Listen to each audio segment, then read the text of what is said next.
All right. Once again, thank you so much for joining us. It's a pleasure to have our esteemed panelists here.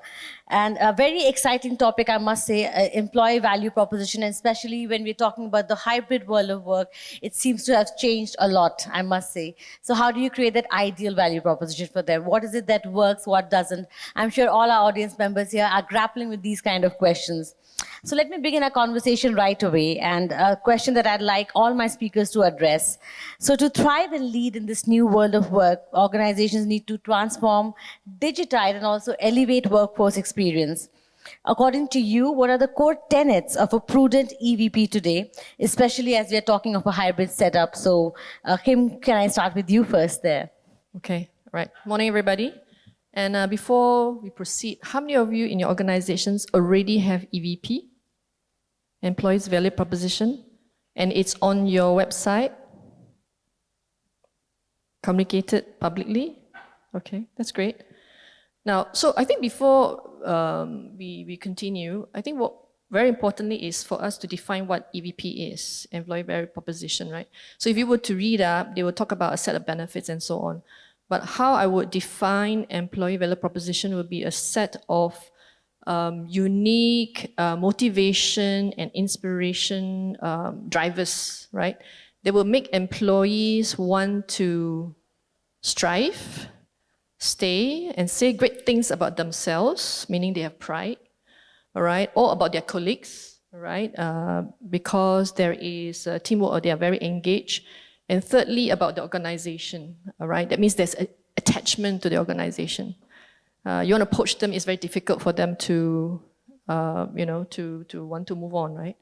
And this would be the basis of the employer branding, okay? So that's what EVP is, right? If you will Google Shell EVP, they will tell you these are the names of people in the management. We're not talking about that kind of EVP, no. All right? So now, without telling you exactly what it is, because different organization is different, right? You have got your different EVPs, right? Because like Apple is more on innovation. Amazon is about service, right? Alliance Bank is about, driving growth in the next couple of years and, in terms of customer excellence, for example. And there are some principles. I always give guidance in terms of principle, right? Now, if you follow me on LinkedIn, I wrote about employee sustainability, and I think this is important for EVP. And if you read Daniel Pink or Desi Ryan, right, they talk about three things, but I add on the fourth thing, right, which I call employee sustainability when it comes to EVP. Number one is to give people the purpose, okay? So purpose is, why am I here for? Right? What am I to do today and tomorrow? And the outcome that you want is that you want the employee to say, I live my purpose. Okay, so that's purpose. The other one is autonomy. Autonomy would be, how am I to navigate here in this organization? How am I going to navigate from one role to another as I go through different passages or different role? How am I empowered? And you want them to walk away saying, I'm independent, okay?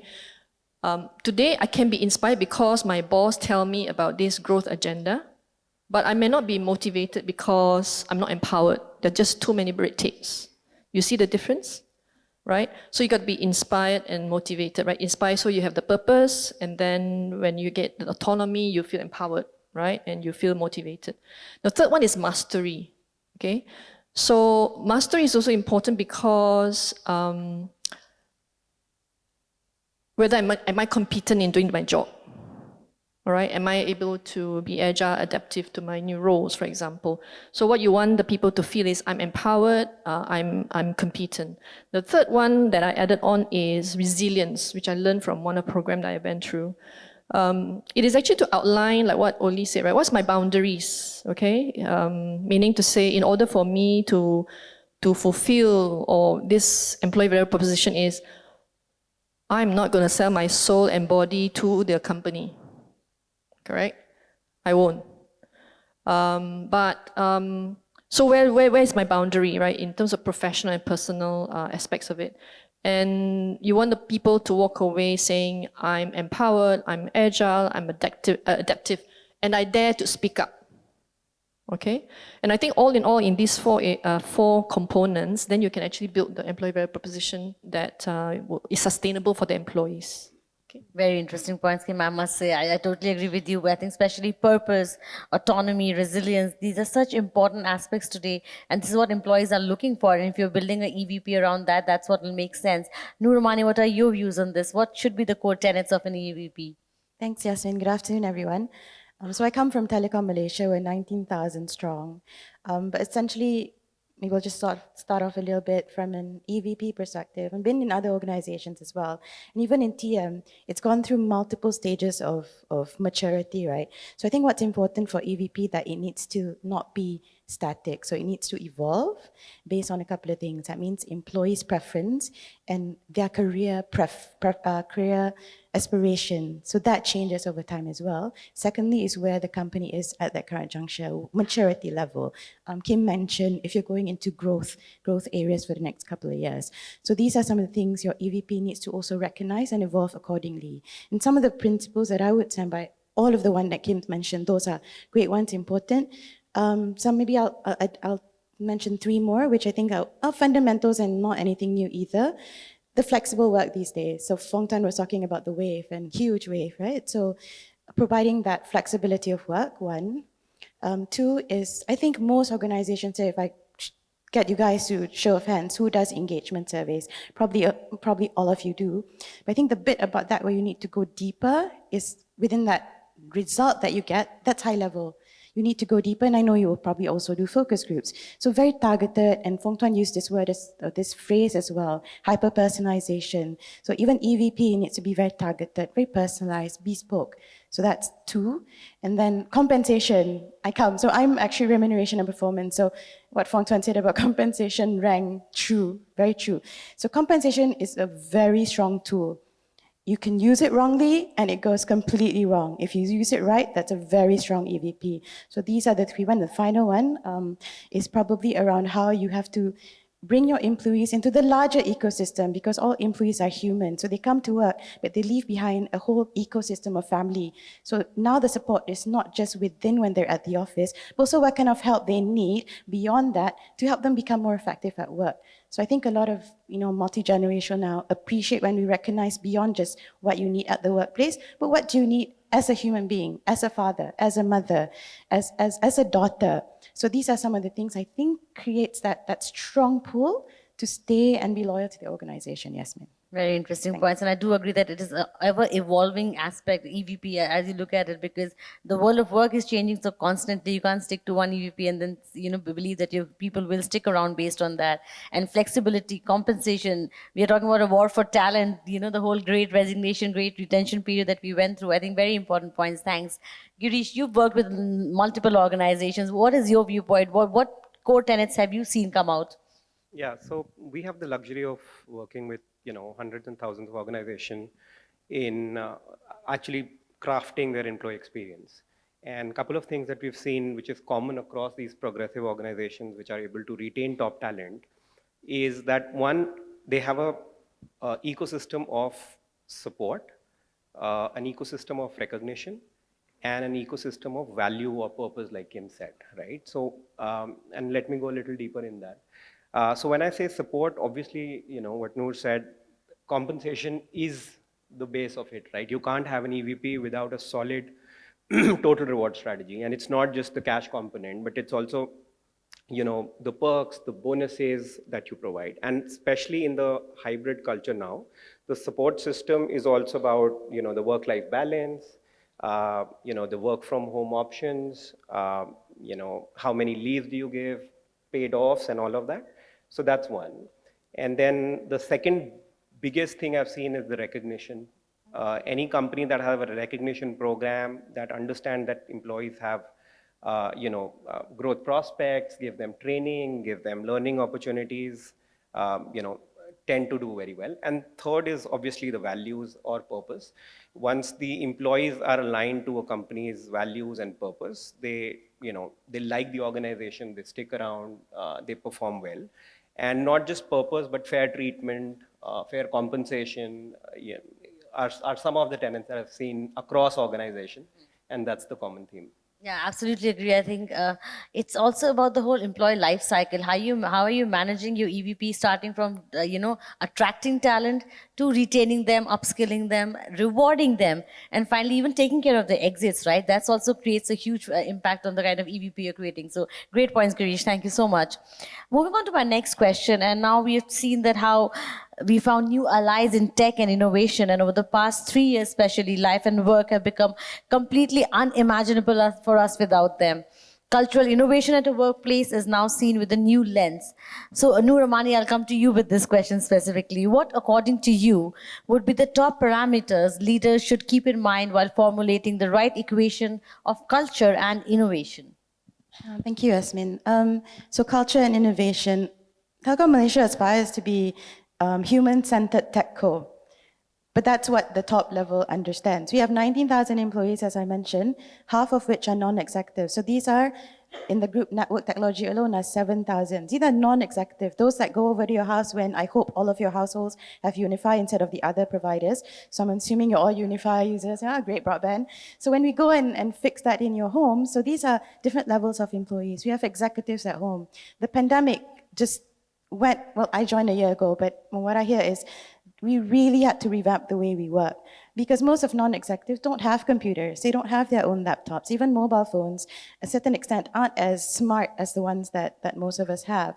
So it's really adapting our culture with that innovation, the readiness level, where they're at from the mindset perspective. So even now, as we slowly move back into the office, Telecom is a very touch. That means they love gatherings like this. They love having coffees, having teas, face to face. MS Teams depresses them. They go, I just see you on the screen. Like I can't, touch you, have laugh, share coffee, have a bit of your food.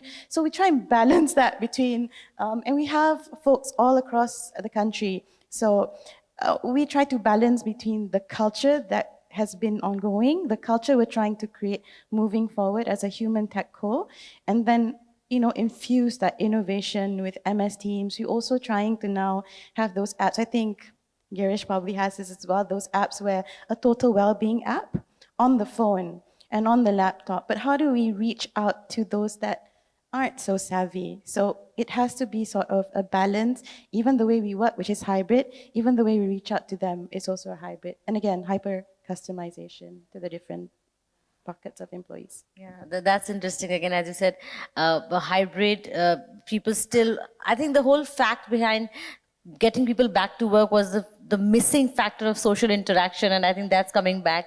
And now technology is enabling both the physical interaction, social interaction, and also collaboration for hybrid people who cannot meet each other on a daily. So I think that's the kind of culture we need to build. That's what hybrid and innovation is going to be all about. So thanks so much, Noor Ramani, for sharing that. Kim, I'd like to come to you again. And we saw a few sessions in the beginning today also, and I think Noor Ramani also touched upon the whole era of hyper-personalization, digitalization, employees working from anywhere. Leaders need to build a flexible EVP. That's something we talked about too. This should strike an equilibrium between evolving talent expectations and also business requirements. So what kind of an EVP framework do you think is needed to help companies attract and retain top talent? And what are employees expecting from their job roles today? Okay, so that's quite a mouthful, isn't it? You give me the toughest question. Okay, now, so few components there, right? About future of work, right? So if you read about future of work, it talks about workplace, workforce, and the work itself, okay? So so good that you asked me the first question because I want to marry these two. So EVP is about marrying and integrating the elements of future of work, what's expected of the organization, okay, aligned to the mission and the value, and what hopefully I write a book about employee sustainability, right? The things, the 4 elements that I talk about, right? So how do you marry this workplace, workforce, work itself, and if you can imagine the matrix, I don't have Changi slides like FT lah, Fong Tuan. And then here you can see the column is about purpose, mastery, autonomy, and resilience. Okay, so if you imagine this matrix, so I think one way to frame up the EVP is to have to, if you cover this matrix, this element. Now, different organization may be different times that you go through, right? Your organization might be also different, okay? Some organizations are into cost cutting, so maybe you cannot be so glamorous, lah. All right. And then if you're more on the growth journey, then you have got big pockets, right? Then you can invest more in certain elements of those, right? So let me just give you an example, right? How you marry some of these metrics. Huh? So let's say workforce. So workforce, what's important is culture, right? Then from employee, what would be the link? Purpose, giving the sense of purpose, right? So there is a survey by PwC, PricewaterhouseCoopers. They did a survey globally for 3,000 over leaders and also employees.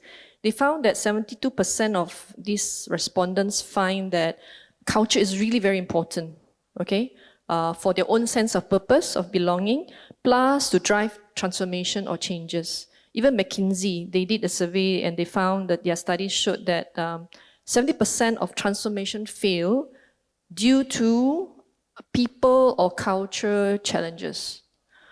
So in the EVP, the culture and the sense of purpose need to marry. That one is very, very important, right? Organization is the whole bread and butter of everything. So it's very important. Now, if you look and you can Google, like, okay, if you were to see, I think some of us here, either you're maybe Shell, Fong Tuan, Maybanker, all right, where I came from, Fong Tuan and I were colleagues in British American Tobacco.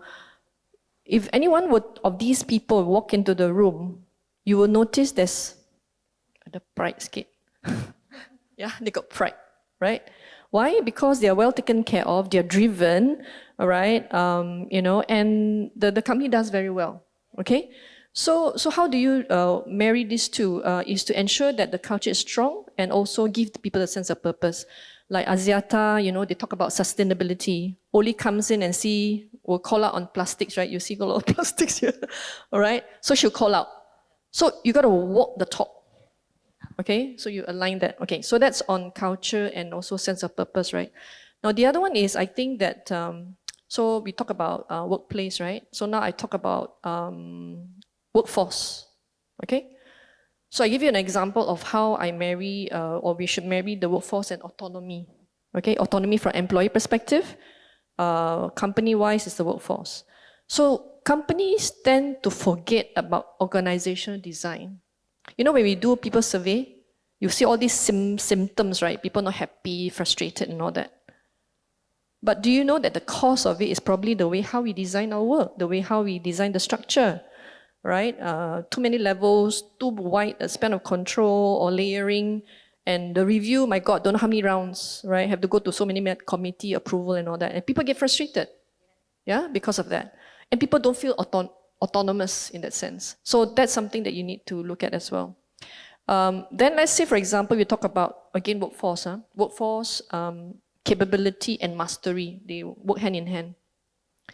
So as we have to ask ourselves, are we preparing our people to be future ready? If you read up, there are 6 or 5 areas to prepare our workforce to be future ready. Human centricity or customer centricity, data, I think you hear a lot like Oli and all that, talk about data, digitalization and all that stuff, right? And then, cyber security, governance and all that. Are we preparing our staff for this? Okay, to be future ready. And that's where employee side perspective will feel that, hey, I've got the mastery, I've been skilled, I've been prepared for the future. I don't have to worry about losing job because the job will be there, as what FT said. But the job will change. So is the organization, or am I given the autonomy or mastery to be able to be competent for this role and the future role and be ready? Don't worry. The bank or the company will not fire me because they're always there to help me and support me, all right, in order to upskill or reskill for the matter, okay? Last one I just give you, I'm looking at the time, is the work, right? So maybe on a more personal sense is my work interesting? Is my work preparing me for the next stage of my life or, the next stage of the growth of the organization? Will I be equally well, or will I be even more stressed up? Okay, what support system do I get? How do I integrate my work life? Like what you said about, I'm a mom, I'm daughter, and so on, right? How do I do that? Okay, pandemic is crazy, right? Pandemic blurs everything, okay? Time to wake up and draw that line and speak up, all right? And say, no, I'm not gonna work on the weekends, I'm gonna stop and shut down at 8, things like that, right? What's the meaning for people? Last but not least, so that's the framework. But I think what's more important is execution. So when you execute, don't just do the framework and cascade out, okay, and put on your website. But what's important is getting input for employees, right? Like my team, we are working on focus group discussion, right, where we involve senior leaders, heads of department, line manager, and so on. And very important, get input, validate, and then change management, comms, walk the talk, right? And then deliver. Now, this takes about 2-3 years for it to really, see through, okay? That would be very, very well said, I must say, Kim. I think you've really created a very great framework that people would love to take it from here and maybe, discuss it more deeply with you later. But I do agree that marrying the 4 tenets that you mentioned to this workplace, and workplace is a very interesting way of looking at it. And yes, how do you implement and execute is where, are you just doing it for the books? Or are you really, making it work for you? That really matters. Thank you so much. Girish, coming to you now. So we have a plethora of tech options today that companies can leverage to get a pulse of employee behavior and, get more, understand what they're liking, what is working for them. And this can further assess to tailor experiences, right? In your experience, what could be some of the most ideal ways for companies to identify gaps in employee offerings and elevate employee experience and well-being segment? Sure. So, okay. So, these days you have these pulse polls, mood check-in, surveys, and like you mentioned, the focus group, which give you a good enough understanding on what's working, what's not working, where you can ask employees directly. But what I have seen in many organizations is that you look at the data that's available to you. Now, any good engagement platform or anything that you're using will give you some analytics and will have a dashboard, right? It should show what is the utilization rate for all the activities that you're doing. If you're giving out vouchers or points to your employees, are they even redeeming it or not, right? So all these tools are available and their dashboards and analytics are available, and one should take a deep look into what's happening, not happening.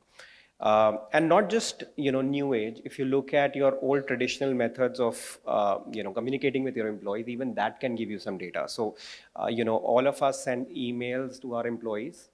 There is a way to figure out how many of them actually opened it, right? There is a joke in many organizations that when something comes from HR, it goes into a folder. But you can actually check open rate, you can actually check click rate, you can actually check how many people took the action, right?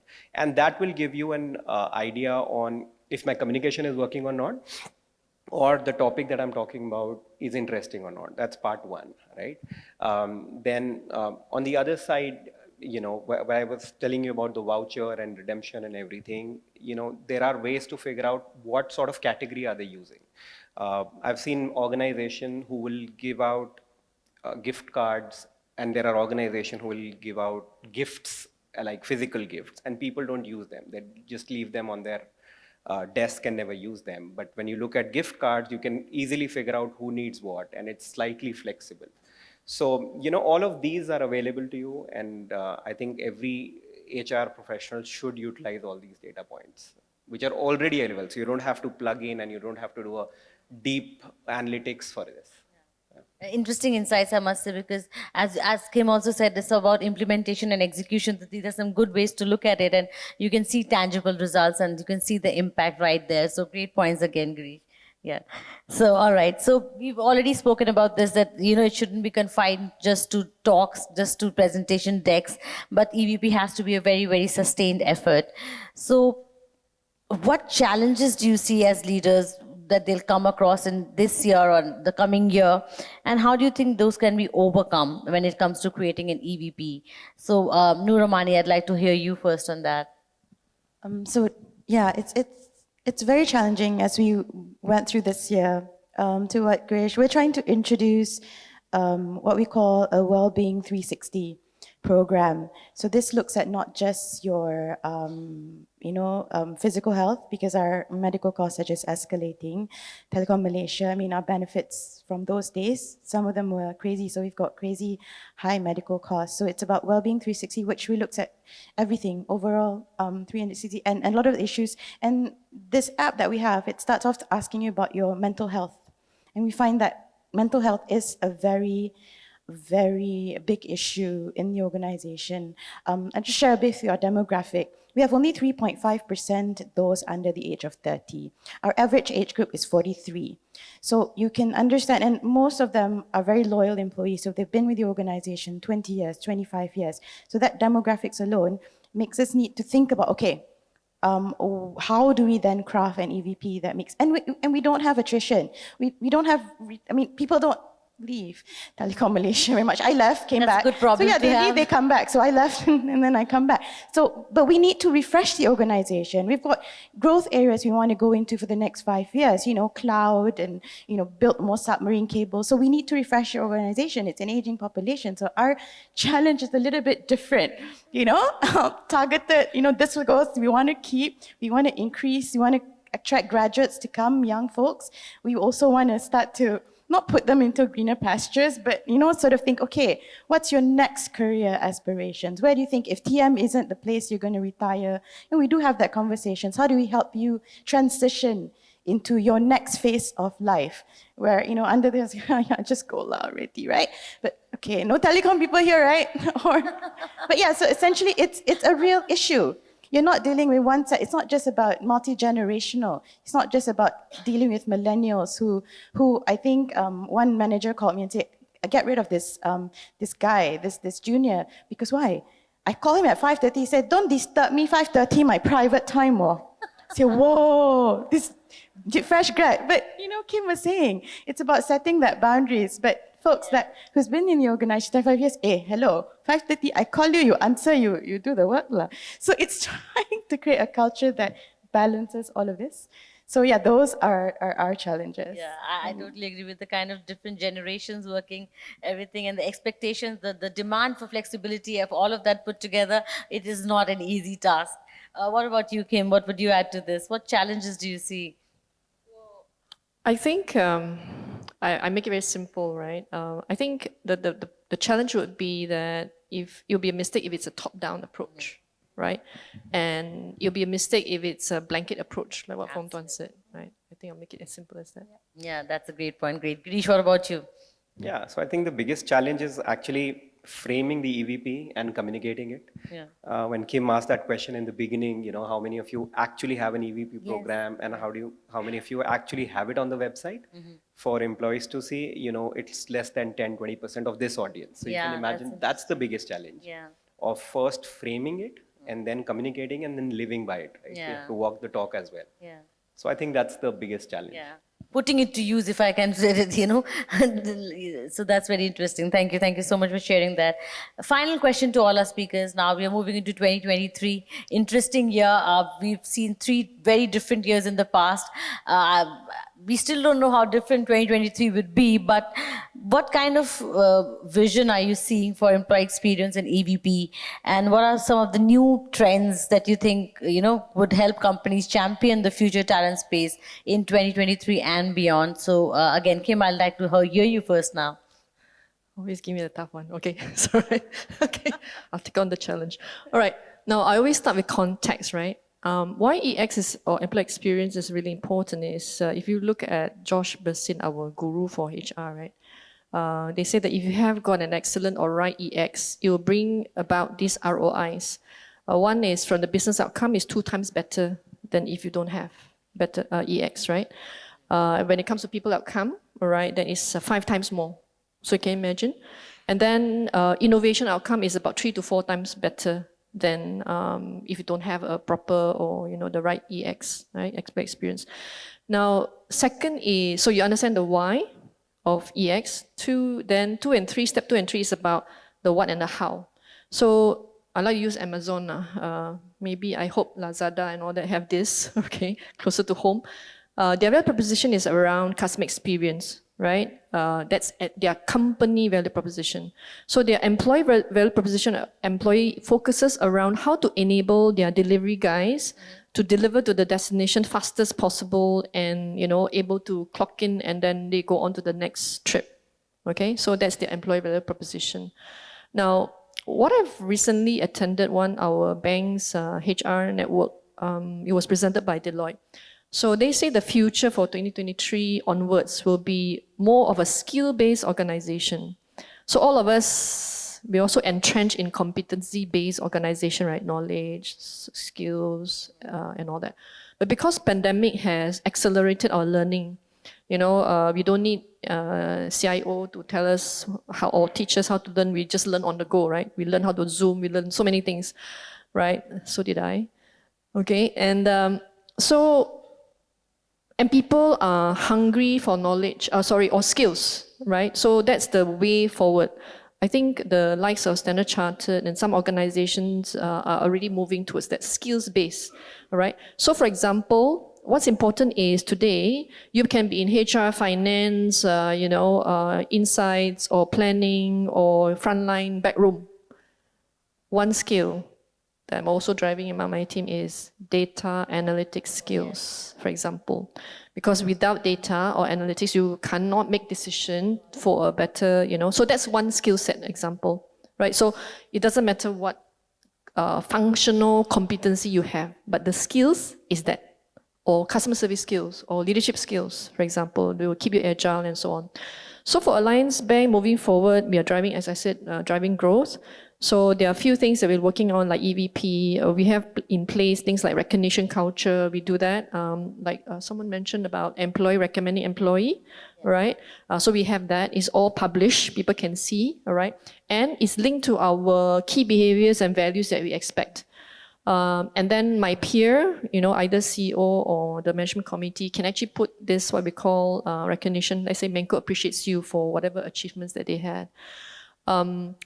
We have things like, for example, Fit at Alliance. When we say fit, it can be financial fitness, mental fitness, health, fitness, and so on. We collaborate with Sports Club on some of the activities. Nice. All right, and then Flex at Alliance. So we talk about, preparing people, because that's today, right? You have to work in hybrid. So things like, for example, flexible working arrangement and so on. And I came up with this crazy idea of Flex Benefit, which attracted a lot of attention. What I did was, we don't have big budget like Maybank, right? Maybank banyak duit. Okay, sorry. It means a lot of money. Okay. So I just write on whatever I have within my dental optical limit. And I give people the flexibility, we give people the flexibility to claim within that limit, all right, for rejuvenation, for their well-being, like they can claim chiro, things that they couldn't claim before, ergonomics, sports, gym, yoga, for well-being, and also personal development. Like, for example, you can buy books, you can go for cooking, classes, or coding. Coding is one skill, right? So I think that's another skill that's moving forward in the future. So I think these are things that we're looking at, moving forward. Very interesting. Thanks. What about you, Nurumani? Did the bell just save me or no? No, you. Rats. I was looking at the time, it was winding down, like, okay. Well, a lot of the things that Kim mentioned, we also aspire to do. So I think I mentioned at the start, we're aspiring to be human-centered tech co, and that's big words. Yes. So it's really about future-proofing the organization. Also shared with you the demographic. So it's really about upskilling, reskilling. And when Telecom Malaysia goes and says, we're going to change the different jobs, then it becomes a national issue because we're a national, network provider and things like that. And we have a union as well, Eunice. I don't know, Yasmin, in Malaysia, if you're unionized. So we're going into automation, creating for the network, lesser human touch. So faster to client, like faster to customer. But the impact to that means we reduce workforce. So communication is key. Yeah? So if we do that, we're going into innovation. What kind of EVP we're going to build? We need to communicate carefully. If we say we're going to automate, how many jobs are you going to cut? Yeah? Am I not going to have a job tomorrow? So it's really about communicating that next year we're about reskilling, upskilling. Yes, those jobs, I think Fontan was also showing the type of workforce and Kim sharing as well. Those jobs may no longer exist, but hey guys, we are committed to upskill you, to reskill you. And yeah, we've got 19,000 jobs. We will find a job for you. So as we move along this journey to become a human-centered TechCo, we must bring everyone along with it. We're not saying, oh, you're obsolete because you're 56 and we can't teach you anything anymore. No, it's really about you're all on this journey together. We're going in this EVP and all the different messages that we will put out there. How do we get graduates? How do we get this group of people? How do we get this? It's all very targeted and very deliberate in how we go out there and message. The type of branding is also very strong. So we work very strongly with the branding team together with the EVP to go out to the market to get the right people. Nice. Because, you know, the next 5 years is going to be super challenging. Great. I mean, yeah. Yeah, thanks, Thanks, Noor. Yasmin. Yeah, thank you. Girish, over to you. Yeah, so I feel, you know, what the last 2-3 years have taught us that people are not coming to job for money, right? Yeah. The whole great resignation wave, the quiet quitting has told people that, hey, if they come to work, if they love the work, right? So I feel the biggest challenge in the coming years is going to be how you marry your purpose into your EVP. Yeah. Why should I come to work? Because there are dozens of organizations who are ready to pay me better or, you know, have a better compensation package, maybe a better work life, give hybrid options and all of that. But why do I choose this particular company? Yeah. And that has to be communicated. That has to come. And companies do a fantastic job of telling what they do, how they do, but now they have to start telling why we do what we do. Yes, Right? nice. So I think that's going to be the theme for 2023 and beyond. Great. I think that's a great point there, that what is it as an employer that would make you, the employee, the candidate, choose you over others? I think that's what employee value proposition. What is unique about you? Are you really walking the talk? Are you really creating an experience which aligns to the aspirations and goals of the individual who's working for you or who's going to work for you? I think aligning business with the aspirations of your people, having tech at the center of it. I think that's that's what an ideal EVP will look like even in the future. So on that note, I'd really like to thank our speakers, Kim, Nurumani, and Girish. It was a wonderful conversation, and thank you everyone for joining us for this session. Let's have a huge round of applause for our speakers. Thank you.